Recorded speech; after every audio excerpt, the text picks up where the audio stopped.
Hola, en estos videos vamos a hablar acerca de las erupciones de los volcanes, ¿sí?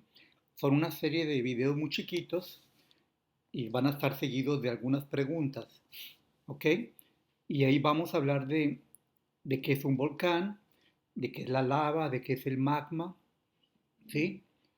Y vas a aprender también que las erupciones volcánicas no siempre, no solamente tienen efectos negativos, hay cosas que son positivas, porque enriquecen la tierra, forman islas.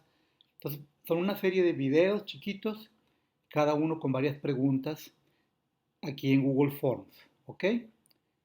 Es importante ver cada video varias veces para que puedas contestar bien las preguntas, ¿de acuerdo?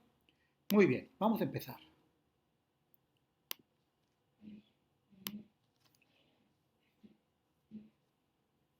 Where is all that smoke coming from? The smoke is actually coming from a volcano. A volcano is an opening in Earth's crust through which molten rock escapes. It's extremely hot deep inside Earth's crust.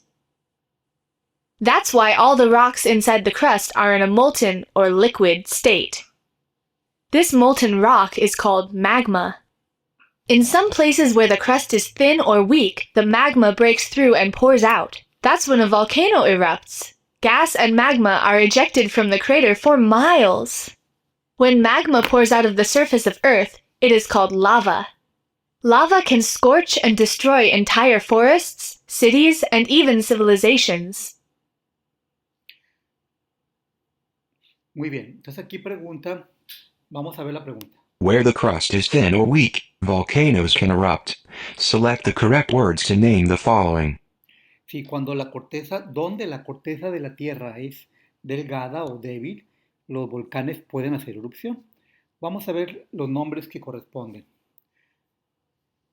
La roca que está derretida debajo de la corteza, eso se le llama magma. Cuando un volcán hace erupción, sale magma por el volcán, pero también salen gases. Cuando la magma sale del volcán y ya sale a la superficie de la Tierra, se le llama lava. Y a la corteza de la Tierra es la parte de la Tierra o la capa de la Tierra a través del cual el magma sale, se le llama la corteza.